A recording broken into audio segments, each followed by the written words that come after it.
सबसे बड़ी और अहम खबर से इब्तदा करूंगा, लेकिन थोड़े से तजस्सुस के साथ। और तजस्सुस ये कि इस वक्त जहां पर पूरे सिंध की निगाह एक शख्स पर है, और वो शख्स कौन है और उसने क्या बड़ा ऐलान किया है, जरा सा अहम चीज आपके सामने रखूंगा। लेकिन उससे पहले कुछ अहम फुटेज आपके सामने रखूंगा। एक होने वाली मीटिंग, वो मीटिंग की जो कि इतवार के दिन हुई है, इस मीटिंग को जरा गौर से देखिए तो इसमें आपको नजर आएगा जीडीए का दफ्तर, लेकिन पीर पगारा साहब का दफ्तर। इस जीडीए के दफ्तर के अंदर बैठे हुए हैं जुल्फिकार मिर्जा और अरबाब गुलाम रहीम, फहमीदा मिर्जा, सफदर अब्बासी, और उसके साथ एक ऐसा चेहरा है कि जो इस वक्त पूरे सिंध के अंदर बहुत ज्यादा वायरल हो रहा है, और वो है जुल्फिकार जूनियर। जी जनाबे वाला, जीडीए का एक प्रोग्राम हो रहा था, जीडीए अपना प्रोग्राम कर रही है और जीडीए के लोगों की एक अहम मीटिंग हुई, मगर इस अहम मीटिंग में जुल्फिकार जूनियर का आना बड़ा मायने रखता है। आपके इल्म में होगा कि इस वक्त जो जीडीए है उसमें एक ही नुमाया जमात है, और वो जमात है फंक्शनल लीग। बाकी सब लोग इंडिविजुअल्स हैं, यानी कि जिसमें आप इंडिविजुअल्स की मिसाल ले सकते हैं कि जिसमें अरबाब गुलाम रहीम, सिंध के साबिक वजीर आला जुल्फिकार मिर्जा, फहमीदा मिर्जा, सफदर अब्बासी वगैरह, ये इंडिविजुअल्स हैं। अब इस जीडीए अलायंस में यहां पर आके जुल्फिकार जूनियर का आना क्या बहुत बड़ा मामला कर सकता है या नहीं कर सकता, लेकिन इस पर मेरे पास एक बहुत बड़ी खबर आई है। और वो खबर क्या है, जरा सा इस बात को समझिए, मैं आपको बड़ी खबर देने वाला हूं। जुल्फिकार जूनियर क्या जीडीए को ज्वाइन कर रहे हैं?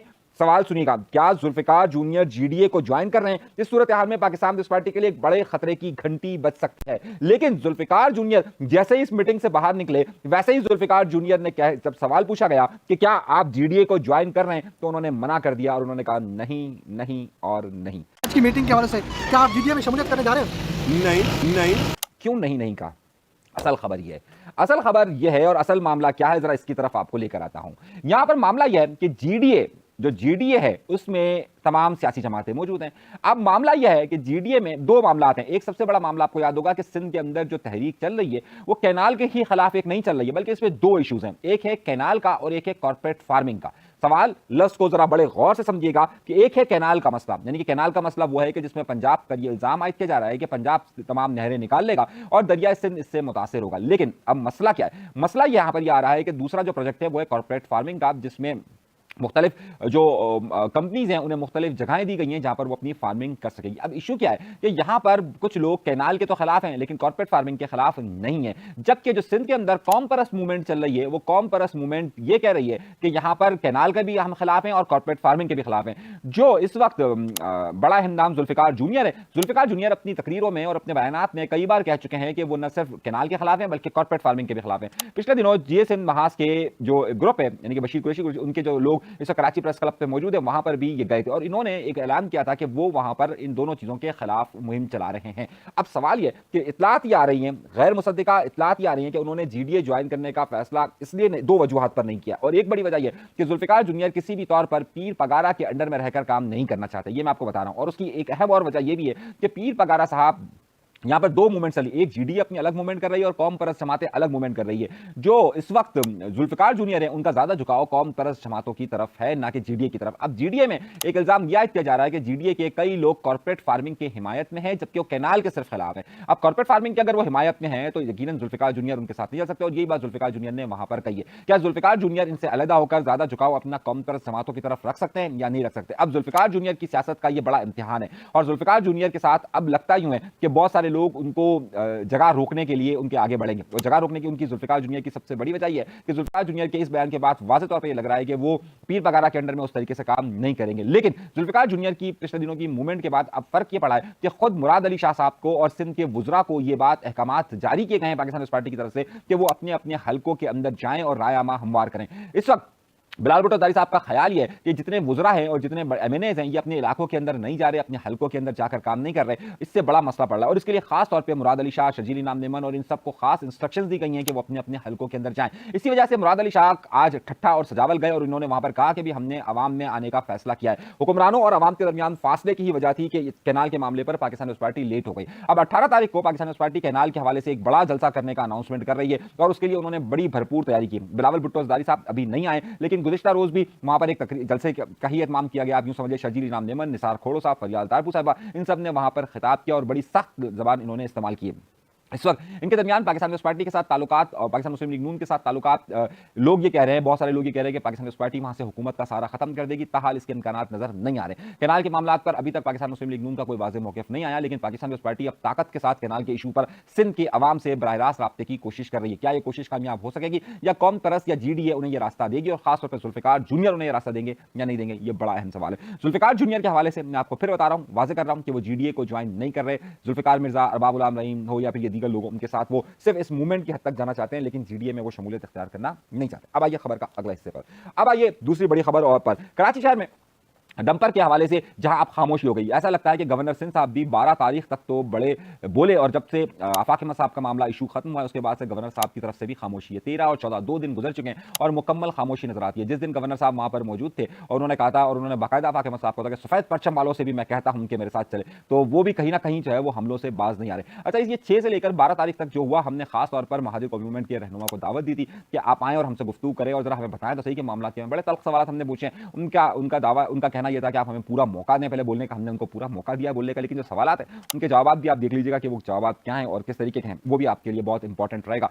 कोशिश पूरी मैंने की थी कि बहुत सारी चीजें खुरेद सकूं, कितनी चीजें खुरेदने में कामयाब हूं वो आप उससे आपको अंदाजा होगा। अच्छा, अगले सवाल की तरफ आते हैं और अगली खबर की तरफ आते हैं। अगला सवाल और अगली खबर की तरफ बहुत इंपॉर्टेंट। कराची शहर में जैसा मैंने कहा कि खामोशी है, और खामोशी के बावजूद भी यहां पर डंपर माफिया का राज जारी है। अब यहां तक नौबत आ चुकी है कि लियारी एक्सप्रेसवे पर बाकायदा एक जो मिक्सचर होता है सीमेंट का और उसका बजरी का, उस मिक्सचर से गाड़ी को हादसा पेश आया है और लियारी एक्सप्रेसवे पर यह हादसा पेश आया है और वहां पर बाकायदा ये डंपर का इंसिडेंट हुआ है। ताहाल इसके बावजूद भी 2 दिन होने के बावजूद भी 2 दिन से हादसा हो रहे हैं, लेकिन आपने देखा होगा कि किशोरी साहब की तरफ से मुकम्मल खामोशी है। क्या डंपर के इशू पर गुफ्तगू करने से मुकम्मल तौर पर सबको कह दिया गया कि कोई डंपर पर गुफ्तगू नहीं करेगा या फिर डंपर पर गुफ्तगू होगी। जालिम डंपर ताहाल जारी है, और अब देखिए कब तक ये जुल्म सितम जारी रहता है, ये आगे चलकर पता चलेगा। अच्छा, एक और खबर की तरफ चलते हैं, और खबर ये कि नादिया हुसैन साहिबा जो कि मारूफ अदाकारा, मॉडल और वगैरह हैं, उनके शौहर को गिरफ्तार किया गया था और उनके शौहर को जो करप्शन के मामला के हवाले से उन्हें गिरफ्तार किया गया था। अब मामला ये हुआ है कि उनके शौहर की जो इन्वेस्टिगेशन हुई है और उनके बैंक अकाउंट्स की जो डिटेल ली गई है, उसमें एक हेवी अमाउंट जो है वो नादिया हुसैन के अकाउंट में शिफ्ट हुए हैं पैसे। इस हवाले से आज जो FIA का जो कॉर्पोरेट क्राइम सर्किल है, उसमें आज नादिया हुसैन को खुसूसी तौर पर बुलाया गया था और उनसे पूछे गए हैं बहुत सारे सवाल, क्योंकि जो करप्शन का पैसा मूव हुआ है या जिसको जो इल्जामात आयद किए जा रहे हैं, वो जो पूरे डिटेल्स आई हैं कि किस तरीके से पैसा शिफ्ट हुआ है, उसमें एक बड़ी अमाउंट जो है वो इस नादिया हुसैन के जो ब्यूटी पार्लर, आप समझ लीजिए आसान लफ्जों में, वहां पर बहुत ज़्यादा पैसा इस्तेमाल हुआ है। और अब नादिया हुसैन से इस हवाले से सवाल पूछे जा रहे हैं। याद होगा कि आपको नादिया हुसैन ने पहले FIA पर काफ़ी इल्जामात लगाए थे, जिसके बाद FIA ने उनके खिलाफ पीका कानून के मुताबिक मुकदमा दर्ज करने की बात की थी। लेकिन बड़े लोग हैं, सारे बड़े लोगों के फैसले इतनी आसानी से नहीं होते। वो खबरों में रहने का मवाद ज़्यादा होता है, लेकिन फैसले नहीं होते। उस तरीके से पीका पर गिरफ्तारी नहीं होती जिस तरीके से आम सहाफ़ी की होती है। अब आप कमर जमा खलील का एक बड़े मारूफ ड्रामा निगार है, उनका ही इशू देख लीजिए कि बाकायदा उनकी वीडियोस आई, पिछले साल उनकी वीडियोस आई 22 जुलाई को, तकरीबन 21 जुलाई को उनकी वीडियो सामने आई, और 21 जुलाई को जो उनकी वीडियो सामने आई, 15 जुलाई को उनके साथ वाकया रहनुमा हुआ था। इस वाकये को सिर्फ 7 महीने भी नहीं गुजरे हैं, लेकिन वो जो जिन खवातीन के साथ उनके मामला थे उन सबको सजाएं हो गई और 7-7 साल की सजाएं हो गई। यानी कि अगर आपका नाम बड़ा होता है, आपके पास असर वसूख बड़े होते हैं, तो आपके मुकदमे के फैसले भी जल्दी हो जाते हैं, और अगर आपका नाम बड़ा होता है और अगर आप करप्शन के चीज़ों में इन्वॉल्व भी होते हैं, तो फिर मामला पॉलिसी के तहत आहिस्ता आहिस्ता आहिस्ता ही चलता रहता है। तो कहीं पर जब आपके ऊपर मुकदमा हो तो फिर वो मामला डिले हो जाता है। यहाँ पर जाहिर है इस मुल्क के अंदर सबसे बड़ा अलमिया यही है कि ताकतवर का कानून होता है, यानी कि अगर आप ताकतवर हैं तो आपके फैसले भी जल्दी होंगे, और अगर आप ताकतवर हैं तो आपके फैसले डिले भी हो सकेंगे। तो दोनों तरफ की एग्जांपल है। एक तरफ जो है वो आप देखिए कि अगर वहां पर जो उन्होंने किसी पर इल्जाम लगाया खलील साहब ने या खवातीन पर कि जनाब उन्हें ट्रैप किया गया है, तो उस पर मुकदमे का फौरन फैसला हो गया, और एक तरफ एक और अदाकारा पर इल्जाम लगता है तो फिर वो मामला डिले पे डिले होता रहता है। तो ये सिलसिला यहाँ पर जारी रहता है। अगली खबर पर आइए, और अगली खबर का मामला क्या है वो भी हम आपकी तरफ रखते हैं। MKM पाकिस्तान और आफाक अहमद साहब के दरमियान जो मामला हुए पिछले दिनों, उसमें अब दफा 144 का निफास तो खत्म हो चुका, लेकिन अब ताज़ा तरीन इतलात मेरे पास ये आ रही हैं कि आफाक अहमद साहब बाकायदा डंपर के साथ साथ जो बिजली के मामला पर एक शदीद किस्म का एहतजाज करने वाले हैं जल्द, और इतलात ये मौसूल हो रही हैं कि जनाब वो बिजली और दीगर मामला पर भी अपनी आवाज़ को बुलंद करेंगे। वो किस तरीके से मूव करते हैं वो एक अलग बात है, लेकिन MKM पाकिस्तान जो है वो इस मुकम्मल तौर पर हुकूमत की तरफ मूव कर रही है। अच्छा, अब एक और नई सूरत हाल का सामना करना पड़ रहा है। नई सूरत का ही सामना करना पड़ रहा है कि 22 तारीख को हड़ताल की कॉल दी गई है जमात इस्लामी की तरफ से पूरे पाकिस्तान के अंदर। अब उस हवाले से जमात इस्लामी ने मुख्तलिफ लोगों से राब्ते करना शुरू किया और उसकी सबसे बड़ी वजह फ़लस्तीन का मसला है। अच्छा, फ़लस्तीन का मसला जहां पर उठ रहा है वहीं पर जो है वो दीगर और इशूज़ भी हैं, लेकिन ज़रा सा पहले मैं बात कर लेता हूं उन इशूज़ पर। अच्छा, अब हो ये रहा है कि उसके साथ साथ अभी पिछले दिनों यानी कल के रोज़ ईरान के अंदर एक अफसोसनाक सान्या पेश आया कि जहां पर पाकिस्तान से ताल्लुक़ रखने वाले 8 लोगों को वहां पर फायरिंग कर शहीद कर दिया गया। अब मामला ये हुआ है कि उनके हाथ बांधे गए और हाथ बांधने के बाद उन्हें उन पर फायरिंग की गई है। इनकी तमाम की लोगों की पीठ पर गोलियां लगी हुई हैं। अब मामला ये हुआ है कि कुछ लोगों को और कुछ सहाफ़ियों को मैं देख रहा हूं अजीब किस्म के थंबनेल डाल रहे हैं। जैसे मिसाल के तौर पर ये मंसूर अली खान साहब हैं। अब आप इनका थंबनेल जरा गौर से देखिए। ये थंबनेल क्या दे रहे हैं कि बलोच दहशतगर्दों का पंजाबियों पर हमला। मैं हमेशा से इस बात की मुखालफत करता रहा हूं और हमने हमेशा कहा कि दहशतगर्दी के वाक़यात का कभी भी किसी कौम से ताल्लुक नहीं होता है, कभी भी किसी मजहब से ताल्लुक नहीं होता है।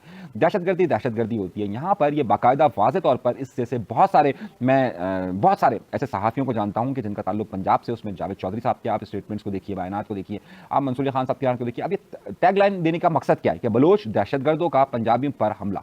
अब मैं समझ से वाला हूं कि दहशतगर्दी होती है और दहशतगर्दी की वजह कुछ मामला हो सकते हैं। ऐसा नहीं है कि सामने सिर्फ पंजाबियों पर ही हमले हो रहे हैं, वहां पर हर एक पर जहां जहां उनकी जरूरत होती है, जो वो अपने काम कर रहे हैं, जहां जहां उनको दहशत फैलानी होती है, वो हमले होते हैं। लेकिन इसे बाकायदा टैग कर एक कंपेन चलाई जा रही है और इसमें पूरी कौम यानी कि बलोच कौम को दहशतगर्द साबित करने की कोशिश की जा रही है। लाखों व्यूअर्स हैं इनके, तकरीबन इस वीडियो को भी अगर आप देखिए तो लाखों लोगों ने देखा है और लाखों लोगों के जहन में आप ये बात डाल रहे हैं कि जनाब एक कम्युनिटी जो है वो दहशतगर्द है। वहां जो कोई भी दहशतगर्द है के खिलाफ कार्रवाई बिल्कुल होनी चाहिए, हमने कभी उसकी मुखालफत नहीं की, लेकिन इसका प्रोपेगेंडा इस तरीके से होना बिल्कुल ठीक नहीं है। यहाँ पर ये कह देना कि जनाब किसी भी पश्तून कौम के हवाले से, महाजरों के हवाले से, सिंधियों के हवाले से, किसी भी कौम के हवाले से आप ये इस तरीके का स्टेटमेंट देना दुरुस्त नहीं है। हमने एक ज़माने में बहुत मुखालफत की थी और आपको याद होगा कि एक टर्म चली थी पंजाबी तालिबान। हमने उस वक्त कहा था कि ये लफ्ज़ पंजाबी को मत इस्तेमाल कीजिए और आप जो है वो किसी भी पूरी कौम को उसके साथ वाबस्ता नहीं कर सकते हैं। जिस तरीके से हम अगर कोई ये कहे कि मुसलमान दहशतगर्द, तो ये किसी तौर पर भी काबिल कबूल नहीं होगा। मुसलमान दहशतगर्द नहीं है, तो आप पूरी कम्युनिटी को उस तरीके से हिट नहीं कर सकते। बड़े सहाफ़ी हैं ये लोग, बड़े नाम हैं। मैं गुजारिशात हमेशा करता रहता हूं और हमेशा बात करता रहता हूं कि इस तरह की गुफ्तगू से इज्तनाब बरतना चाहिए।